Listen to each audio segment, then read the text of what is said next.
Hello guys, this is Tutorial Stream, and in this video you will learn how you can connect your account on Toggl Track with your Google Calendar, for example, to sync or synchronize both of them and to track your tasks and projects through the connected Google Calendar. So let us begin. Head over to your account on Toggl Track, and after that, guys, you will need to access your profile settings.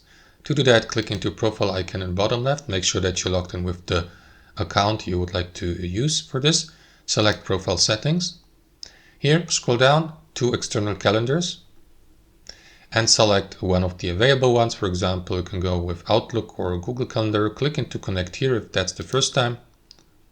Then choose your associated Google account for that. And then make sure that you give the permission to connect both.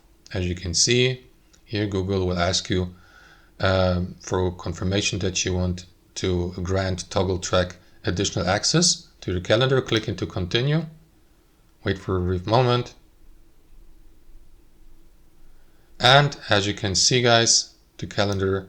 And after that, your calendar on Google will be connected with your calendar here on Toggl Track, so that you can navigate to it, for example, and see the tasks for the given day.